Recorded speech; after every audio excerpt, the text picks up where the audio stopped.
Selamat datang di YouTube channel saya, Darwin. Sesi ini saya akan membahas mengenai mata diskrit dasar, di mana ini merupakan bagian dari kompetitif programming. Sebelumnya ingat like dan subscribe YouTube channel saya untuk dapatkan notifikasi terkini mengenai IT dan manajemen. Oke, saya langsung mulai. Untuk matematika diskrit, pada saat kita masih bersekolah, pastinya tidak asing dengan namanya KPK dan FPB. Contoh, ada angka 4 dan angka 8. Bagaimana cara mencari KPK dan FPB-nya? Nah, kalau 4 itu berarti 2, pangkat 2. Ada yang namanya bentuk pohon, faktorisasi ya. Kalau 8, berarti 2 pangkat 3. Ini karena di komputer berarti penulisan pangkat, saya tulisnya dalam bentuk ini, lambang kayak gini.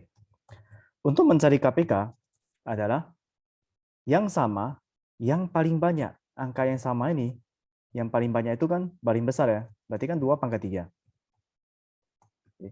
Dan tidak sama pun dikali. Ini kebetulan angkanya hanya 2, angka dasarnya. Mungkin saya buat satu contoh kalau 12.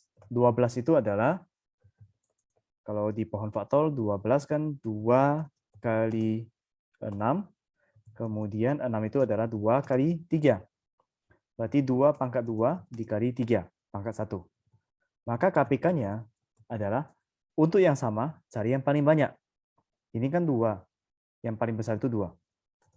Tidak sama pun itu dikali, berarti kali 3. Berarti KPK-nya itu adalah 12. Bagaimana kalau FPB? FPB itu adalah harus yang sama angka dasarnya dan paling kecil. Kebetulan sama nih angkanya. Berarti FPB-nya adalah 4. Seperti itu. Di dalam mata diskrit, itu ada algoritma yang namanya Euclid. Jadi contoh yang akan saya praktekkan menggunakan bahasa pemrograman Java itu adalah di FPB-nya. Jadi FPB ini kebetulan ada algoritma yang disebut dengan Euclid. Gimana cara kerjanya? Oke, untuk Euclid, saya menggunakan metode rekursif ya, karena di sini kan dia akan menghitung kalau memang selama si pembaginya itu belum habis, maksudnya masih lebih besar dari 0, maka dia akan proses lagi Euclid-nya. Jadi di sini ada satu kelas objek kelas namanya Euclid. Nah, jadi public static void main. Pertama kali saya butuh dong inputan menggunakan scanner, berapa angka pertama? Ya seperti ini, misalnya 4 nih. Kemudian next-nya adalah berapa angka kedua? Ini saya enter aja. Berapa angka kedua? Berarti menunggu inputan dari user. Setelahnya, nah saya panggil hasil dari FPB-nya dengan memanggil function Euclid atau metode Euclid dengan melempar angka A dan B, parsing. Jadi mana A itu kan integer, B integer, berarti ini tipe datanya sama. Nah, jadi setelahnya, ini kan proses rekursif nih. Setelah selesai, tinggal dicetak aja. System.out.println, berapa nilai FPB-nya, tinggal ditampilkan. Seperti itu.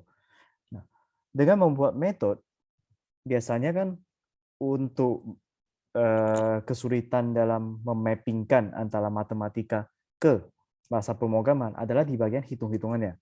Oleh karenanya, kita buat dulu kerangkanya supaya lebih mudah, makanya tinggal di parsing. Nah, seperti ini. Nah, next-nya adalah kita tinggal pusing ke bagian sininya aja.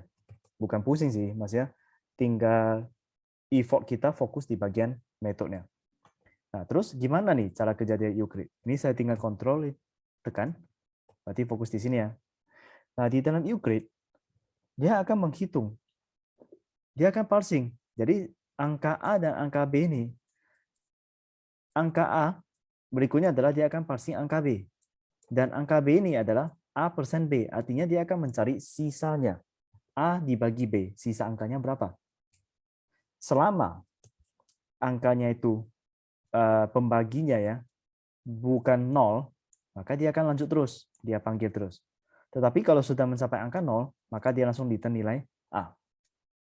Maka hasilnya dapatlah nilai Euclid yang akan dimasukkan ke variabel FPB. Kita coba dulu. Dengan mengikuti contoh yang tadi Notepad 4 dan nilai B adalah 12. FPB bernilai 4. Sama di sini. Oke, coba kita telusuri. Gimana hitung-hitungannya?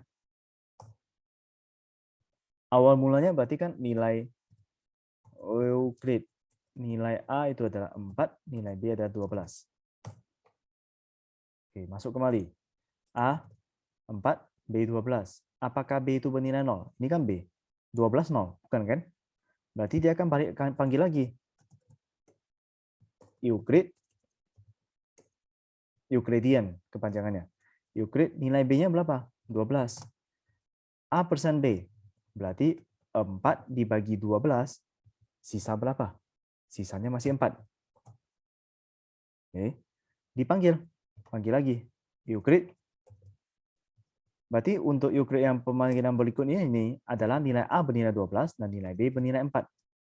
Oke, akan dicek. Apakah B udah sama dengan 0? B ini kan bernilai 4. Belum. Berarti dia panggil lagi. Euclid. Nilai B-nya berapa? 4. A persen B. Berarti 12 dibagi 4. Angkanya berapa? 0.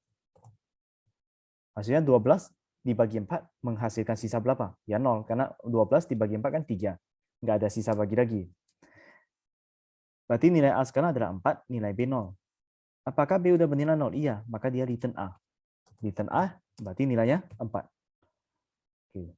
Itulah mengapa FPB-nya dia menghasilkan angka 4. Jadi sebenarnya dia membalikkan terlebih dahulu ya. Dari yang kecil ke besar. Ini kan nilai A-nya kecil, nilai B-nya besar. Makanya dibalikkan terlebih dahulu.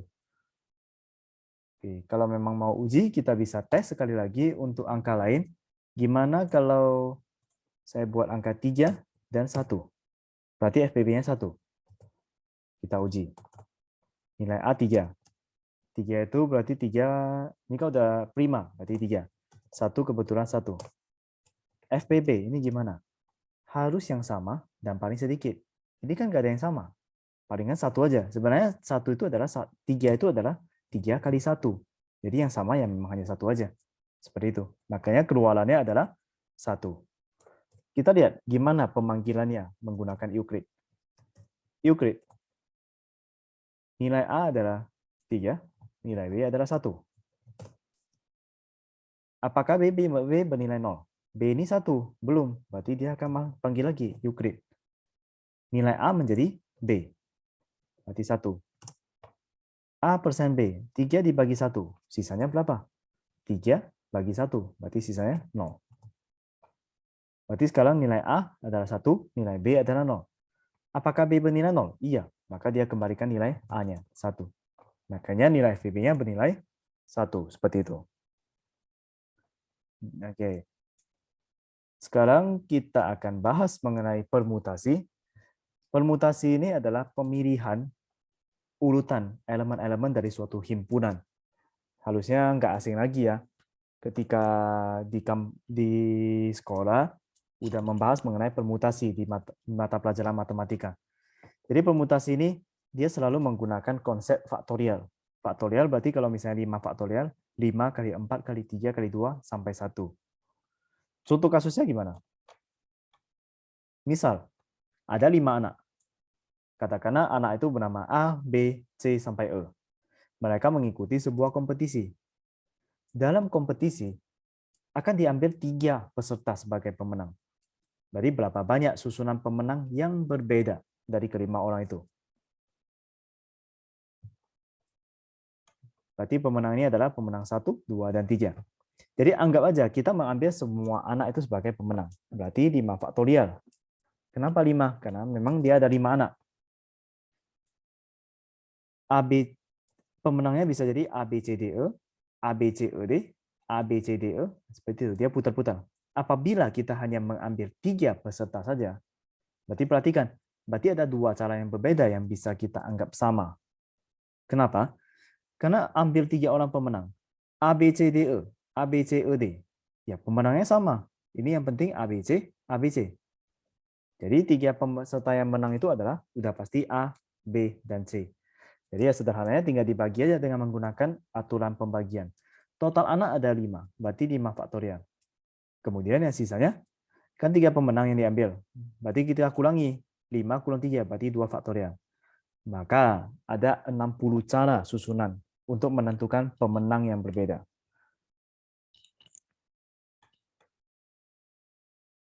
Oke, seperti ini ya. Berarti rumusnya n faktorial per n kurang r faktorial. R ini ya berarti kita mau tentukan 3 pemenang. Makanya 5 kurang 3. Jadilah 2 faktorial. Kalau penulisan notasi ya seperti ini. Ada contoh nomor 2. Berapa banyak kata berbeda yang disusun dari huruf penyusun kata mega giga? Nah, dari mega giga ini berarti ada berapa huruf? Ada 8. Berarti banyak kata yang dapat disusun itu 8 faktorial. Terdapat 3 huruf G yang sama. Sehingga kita bisa anggap bukan G yang sama ya. Maksudnya G ini akan ada 3 kali. Jadi kita harus asumsikan ada G1, G2, G3. Bisa jadi G1, G3, G2. Dia putar-putar. Dengan aturan pembagian, berarti banyak kata yang dapat disusun. Melihat itu ada kesamaan. Nah, jadi berbeda lagi kalau memang ada kesamaan ya. Yaitu dengan cara kita lihat aja. Yang sama itu ada berapa? 3. Berarti 3 faktorial. A ada berapa sama? 2. Berarti 2 faktorial. Jadi totalnya adalah tinggal dihitung aja. 8 faktorial per 3 faktorial kali 2 faktorial. Jadi secara notasi ya seperti ini. Jika terdapat n huruf, banyaknya huruf itu ada sebanyak n. Banyak kata yang dapat disusun adalah n faktorial. Jika ada k huruf, terdapat k huruf dengan setiap hurufnya memiliki i huruf yang sama. Berarti ada yang sama. Maka dengan aturan pembagian kata yang berbeda, tinggal kita hitung aja yang sama itu ada berapa banyak. Makanya di sini G ada 3, 3 faktorial. Berikutnya yang sama ada A2, 2 faktorial. Maka kita bisa dapatkan banyaknya kata yang berbeda yang bisa kita susun.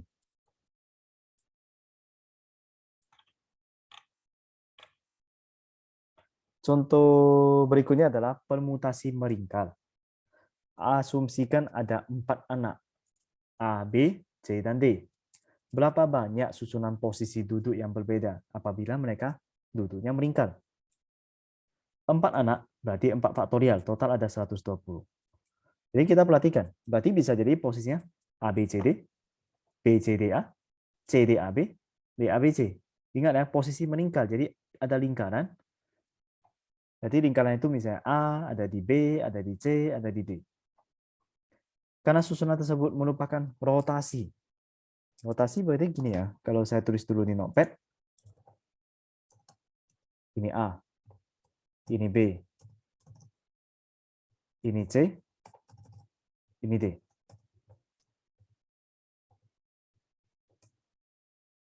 Kalau saya ubah, ini jadi B, ini jadi A, ini jadi C, ini jadi D. Oke. A, B, C, D. Saya baca meningkat aja. A, C, D, B. A, C, D, B. Kan rotasi. Seperti itu. Jadi dengan kata lain, ada 4 cara berbeda yang kita sebenarnya anggap itu sama. Makanya, untuk mudahnya adalah pembagian, tinggal dihitung aja 120, total 4 faktorial, dibagi jumlahnya. Seperti itu. Nah, sederhananya ya, dengan menggunakan rumus n faktorial per n. Nah, jadi kalau n faktorial per n, itu ya sama dengan n kurang 1 faktorial. Di mana n ini adalah jumlah anak, karena dia sifatnya adalah melingkar, ya tinggal dibagi dengan jumlah anaknya. Kenapa n faktorial per n sama dengan n kurang 1 faktorial? Kita lihat satu contoh. 5 faktorial. Ini kan 5 kali 4 kali 3 kali 2 kali 1. Dibagi n. Ini kalau dibagi, ini anggap per n, berarti kan per 5. Berarti dibuang ininya. Buang angka 5. Ya, ini kan sama dengan n kurang 1 faktorial. Seperti itu. Oke, sebelum bahas ke kombinasi, gimana caranya saya akan mempraktekkan permutasi dengan menggunakan bahasa pemrograman Java. Nah, di sini saya bukan mengajarkan plagiat, tetapi terbuka namanya kolaborasi, yaitu dengan menggunakan GitHub. Buka Google, kemudian ketikkan GitHub Java Permutation. Nah, setelah terbuka, Ini ada beberapa, bisa dibuka satu persatu. Nah, saya akan menggunakan contoh permute.java ini. Saya copy paste. Ingat sekali lagi, di sini bukan plagiat, tetapi kita berkolaborasi. Karena developer sekarang ini bukan harus single factor. Justru karena seseorang itu kan punya keterbatasan, misalnya keterbatasan waktu, keterbatasan di sisi expertnya, makanya butuh kolaborasi. Jadi GitHub itu memang ya bukan hanya sekedar repo, memang terbuka untuk berbagi, saling mengisi, saling menyempurnakan. Oke, di IDE kan ada saya buat public class mutasi. Ini kan permute. Jadi nggak harus semua persis ya. Saya mau pertahankan kelas saya itu bernama permutasi. Ya, tinggal dikopikan. Ini karena komentar nggak usah saya copy. Oke, saya copy sampai sini. Ini tinggal dijalankan, klik add import karena ada beberapa objek ya. Karena menggunakan IDE jadi dipermudah. Oke, ini untuk permute karena nama kelas kita permutasi, jadi saya ganti. Permutasi, ada lagi yang error. Nah, ini constructor. Ini harus sama. Constructor itu adalah setiap kali kita menjalankan kelas ini akan dieksekusi duluan. Oke. Saya buat rapi dulu, klik kanan. Format. Oke, dia udah lebih rapi. Dalam contoh ini, dia akan menyusun berapa banyak susunan untuk AB, B, C, dan D. Susunannya gimana ya? Oke, coba dijalankan. Jadi ada susunan yang berbeda itu bisa AB, B, C, D, AB, B, DC, AB, C, BD, AB, C, DB, dan seterusnya. Seperti itu.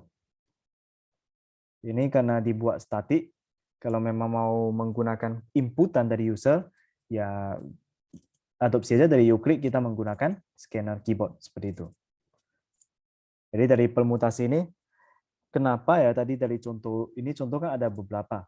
Ya tergantung, nggak semua contoh itu bisa dijawab oleh satu kelas atau satu codingan.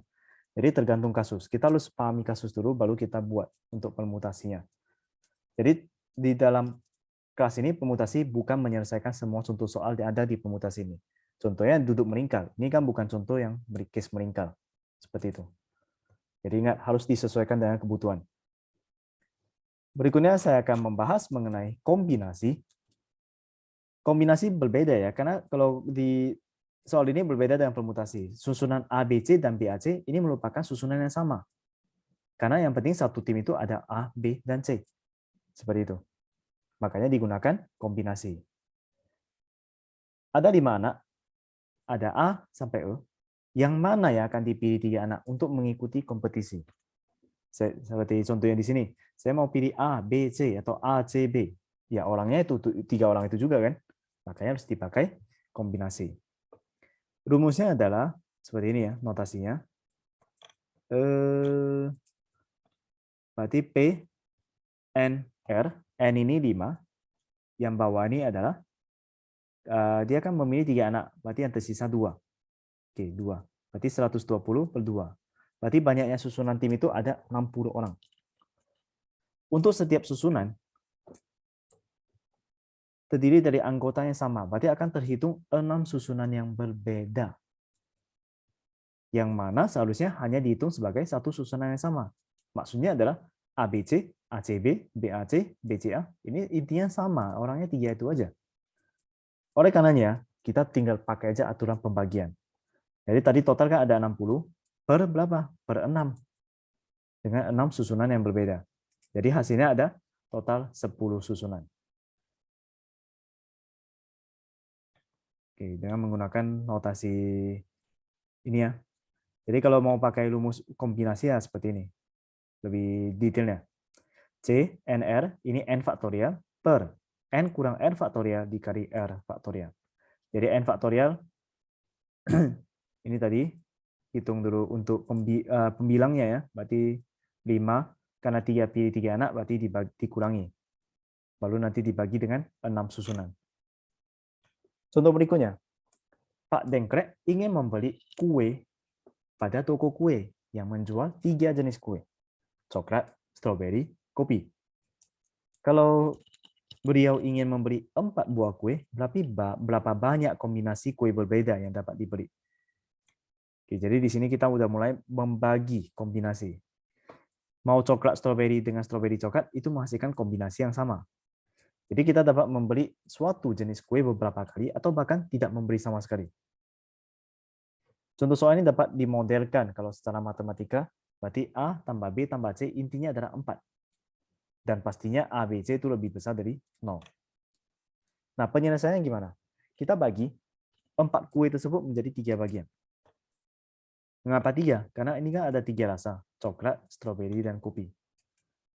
Untuk ilustrasi, kita buat lambang lingkaran ini adalah kue, lulus ini adalah pembatas, bagian kiri merupakan kue A, tengah kue B, bagian kanan kue C. Contohnya, jadi di sini bulatan ini adalah kue. Ini artinya menyatakan 1 kue A, 1 kue B, dan 2 kue C. Kalau di sini bisa 2 kue A, 2 kue B, dan 0 kue C. Seperti itu. Jadi A, B, C merepresentasikan coklat, stroberi, dan kopi. Nah, ini gimana cara hitungnya? Ya, berarti C 6, 2. Ini 6 faktorial dibagi 6 faktorial dibagi 4 faktorial kali 2 faktorial. Seperti itu. Dihasilkan total ada 15 susunan yang berbeda. Jadi ini disebut dengan istilah kombinasi dengan perulangan.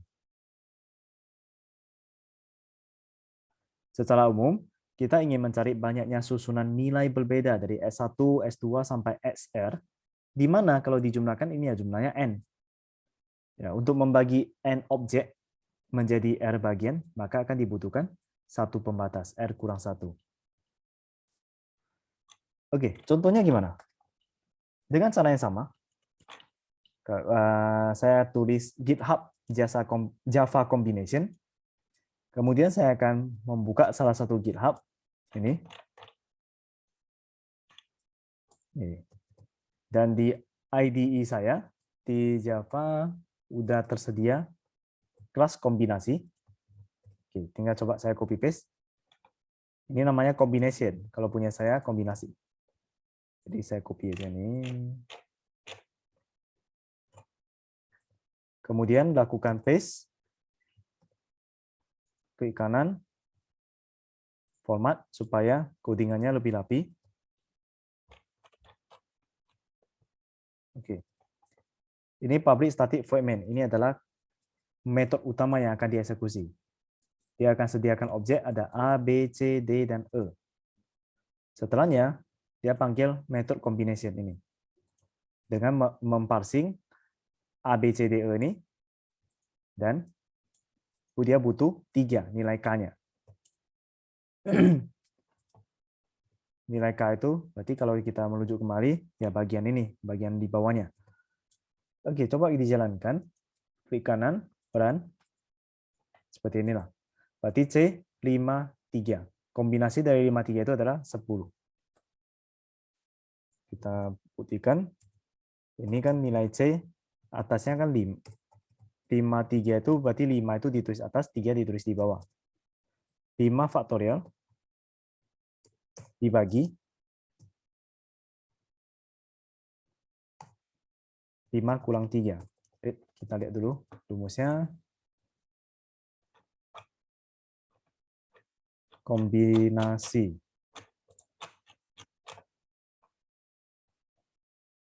N kurang R. 5 kurang 3, berarti 2 faktorial kali 3 faktorial.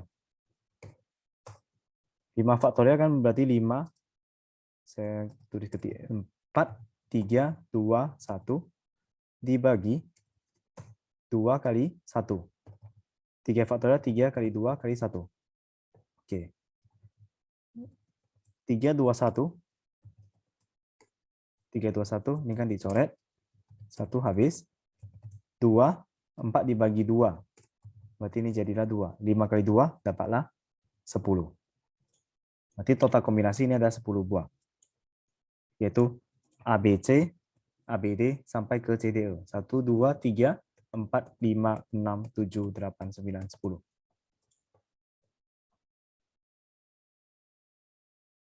Berikutnya kita akan masuk ke